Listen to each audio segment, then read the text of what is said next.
மிகவும் அன்பான தேவ ஜனமே, ஆண்டவராகிய இயேசு கிறிஸ்துவின் இன்ப இனிய நாமத்தில் இயேசுவே என்னோடு பேசுமே என்கிற இந்த தினத்தியான நிகழ்ச்சிக்கு உங்கள் ஒவ்வொருவரையும் வாழ்த்தி வரவேற்பதில், உங்களோடு பேசுவதில் என் ஆண்டவர்கள் நான் மிகவும் சந்தோஷமாய் இருக்கிறேன். எப்பொழுதும் கிறிஸ்துவுக்குள் சந்தோஷமாய் இருங்கள். நம் ஆண்டவருக்குள் சந்தோஷமாய் இருந்து தேவ செய்தியை பார்ப்போம் வாருங்கள். லூக்கா 11:10 அதன் முன்பகுதி. ஏனென்றால் கேட்கிறவன் எவனும் பெற்றுக்கொள்ளுகிறான். ஹல்லேலூயா. கேட்கிறவன் எவனும் பெற்றுக்கொள்ளுகிறான். ஹல்லேலூயா. ஆமா, ஆண்டவர்கிட்ட நாம் பெற்றுக்கொள்வதற்கு காரணம் என்ன? நாம் அவரிடத்தில் கேட்கிறோம், பெற்றுக்கொள்கிறோம். ஹல்லேலூயா. 1 ராஜாக்கள் 3:11, 12, 13 ஆகிய 3 வசனங்கள். ஆகையினால் தேவன் அவனை நோக்கி, நீ உனக்கு நீடித்த நாட்களை கேளாமலும் ஐஸ்வர்யத்தை கேளாமலும் உன் சத்துருக்களின் பிராணனை கேளாமலும் நீ இந்த காரியத்தையே கேட்டு நியாயம் விசாரிக்கிறதற்கு ஏற்ற ஞானத்தை உனக்கு வேண்டிக் கொண்டபடியினால் உன் வார்த்தைகளின்படி செய்தேன். ஞானமும் உணர்வும் உள்ள இருதயத்தை உனக்கு தந்தேன். இதிலே உனக்கு சரியானவன் உனக்கு முன் இருந்ததும் இல்லை, உனக்கு சரியானவன் உனக்கு பின் எழும்புவதும் இல்லை. இதுவும் அன்றி நீ கேளாத ஐஸ்வர்யத்தையும் மகிமையும் உனக்கு தந்தேன். உன் நாட்களில் இருக்கிற ராஜாக்களில் ஒருவனும் உனக்கு சரியானவன் இருப்பது இல்லை.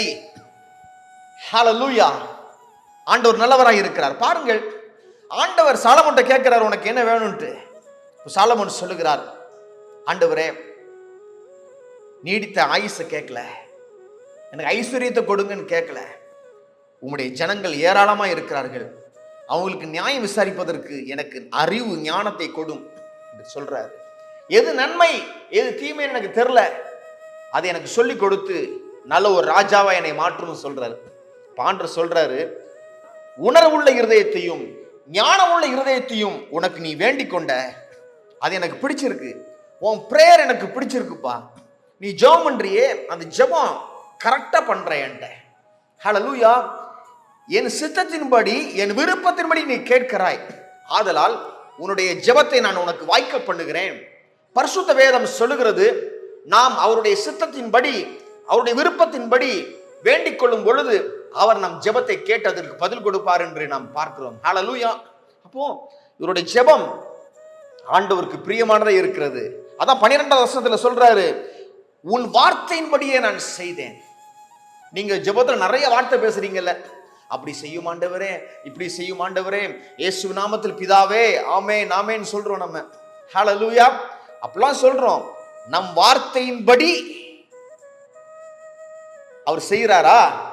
நம்ம கேட்க பல காரியங்கள் ஆண்டவர்கிட்ட கேட்கணும். ஆண்டவரே, என் பிள்ளைகளுக்கு அது கொடுங்க, ஆண்டவரே எனக்கு இதெல்லாம் கொடுங்க, நிறைய கேட்கணும். ஆனா எவ்வளவு காரியங்களை நாம் பெற்றுக்கொள்கிறோம்? நாம் கேட்கிற காரியங்கள் ஆண்டவருக்கு பிரியமாய் விருப்பமாய் இருக்கும் பொழுது 100% உண்மை, அவர் நம் ஜெபத்திற்கு பதில் கொடுப்பார். உன் வார்த்தையின்படியே நான் செய்தேன் என்று சொன்ன தேவன் நம்மளோடும் அதான் பேசிக் கொண்டிருக்கிறார். உன் ஜெபத்துல நீ வேண்டிக் கொண்ட அந்த வார்த்தையின்படியே உனக்கு செய்வேன் என்று ஆண்டவர் காலை நேரத்தில் உங்களோடு பேசிக் கொண்டிருக்கிறார். ஆண்டவர் 13வது வசனத்துல சொல்றாரு, இது மாத்திரம் இல்லப்பா, நீ கேளாத ஐஸ்வர்யத்தையும் மகிமையும் உனக்கு நான் தருகிறேன். நீ சில காரியங்களை உன் பிரேயர்ல கேட்காம விட்டுட்ட, அதையும் சேர்த்து உனக்கு தந்துறேன்னு சொல்றாரு. ஹல்லேலூயா. ஆமா, சாலமோன் கேட்டது அறிவு ஞானம் மட்டும்தான், கேட்காத காரியத்தை சேர்த்து கொடுக்கிறேன்னு சொல்றாரு ஆண்டவர். ஹல்லேலூயா. முதலாவதாக தேவனையும் அவருடைய ராஜ்யத்தையும் தேடுங்கள், பின்பு இவைகளெல்லாம் உங்களுக்கு கூட்டி கொடுக்கப்படும் என்று ஆண்டவர் சொன்னார், இயேசு கிறிஸ்து சொன்னார். ஹல்லேலூயா. பாருங்கள், ஆதியாகமம் 17, 18, 20 ஆகிய வசனங்களை வாசிக்கிறேன். இஸ்மவேல் உமக்கு முன்பாக பிழைப்பானாக என்று ஆபிரகாம் தேவனிடத்தில் விண்ணப்பம் பண்ணினான். இஸ்மவேலுக்காக நீ செய்த விண்ணப்பத்தை கேட்டேன். நான் அவனை ஆசீர்வதித்து அவனை மிகவும் அதிகமாக பழுகவும் பெருகவும் பண்ணுவேன். அவன் 12 பிரபுக்களை பெறுவான். அவனை பெரிய ஜாதியாக்குவேன்.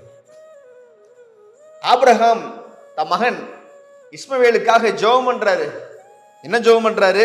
ஆண்டவரே, அப்பா, ஈசாக்கு வருவதெல்லாம் இருக்கட்டும், ஈசாக்கு பிறக்கிறதெல்லாம் நம்ம அப்புறம் பார்க்கலாம் ஆண்டவரே. முதலாவதாக நான் பார்க்கிற இந்த இஸ்மவேல் உமக்கு முன்பதாக வாழ்ந்திருக்கட்டும், அவன் பிழைக்கட்டும். ஹல்லேலூயா. தகப்பன்மார்கள் பிள்ளைகளுக்கு பண்ணுகிற ஜெபம் இப்படிதான் இருக்கும். ஆண்டவரே, அவன் உமக்கு முன்பதாக பிழைக்கட்டும், ஆண்டவரே பிழைச்சிருக்கட்டும், என் பிள்ளை உமக்கு முன்பதாக வாழட்டும், லெட் ஹிம் லிவ் அப்படின்னு நம்ம ஜெபம் பண்றோம்ல, அத மாதிரி தான் அவன் ஜெபம் பண்றாரு. பிழைக்கட்டும் ஆண்டவரே, வாழ்ந்திருக்கட்டும் ஆண்டவரே அப்படின்னு சொல்றாரு. ஆண்டவர் சொல்றாரு, உன் வார்த்தையின்படியே ஆபிரகாமே நான் செய்கிறேன், இஸ்மவேல் என் முன்பதாக பிழைத்திருப்பான், ஹல்லேலூயா, அவனை நான் ஆசீர்வதிப்பேன், 12 பிரபுக்களை அவன் பெறுவான் என்று சொல்லி ஆசீர்வாதத்தெல்லாம் கூறுகிறார். ஹல்லேலூயா. நாம் ஜெபத்திற்கு பதில் கொடுக்கிறவர், ஜெபத்தை கேட்கிறவர் என்பது அவருடைய நாமமாக இருக்கிறது. ஹல்லேலூயா. ஜெபத்தை கேட்கிறவரே மாம்சமான எல்லாரும் முன்பதாக வருவாங்கன்ட்டு நாம் வாசிக்கிறோம். ஹல்லேலூயா. ஆமா, கேளுங்கள் தேவஜனமே, உங்களுக்கு என்ன வேணும் கேளுங்க, அவர் உங்களுக்கு பதில் கொடுப்பார். அதான் பேசிக் கொண்டிருக்கிறார். நாம் ஜெபிப்போம் வாருங்கள். ஆண்டவரே, உங்கள்கிட்ட நான் கேட்கிறோம்ப்பா, இந்த மெசேஜை பார்க்கிற ஒருத்தர் கூட கெட்டு போகாதபடி நித்திய ஜீவனை அடைய செய்யும் ஆண்டவரே. அவர்களுக்கு இருக்கிற கடன்களை மாற்றி போடும் ஆண்டவரே, டெப்ஸை அழித்து போடும் ஆண்டவரே, கடன்காரர்கள் பிரச்சனைகள் மாறி போகட்டும் ஆண்டவரே, ஒரு விடுதலை உள்ள வாழ்க்கை உண்டாகட்டும் ஆண்டவரே, பிரச்சனைகளுக்கு தீர்வை கொட்டும் ஆண்டவரே. அப்பா உமக்கு ஸ்தோத்திரம். அவங்க குடும்ப சாபங்களை மாற்றி ஆசீர்வாதத்தை கொடுங்க ஆண்டவரே. பிளெஸிங்ஸ் பின்தொடரட்டும் ஆண்டவரே.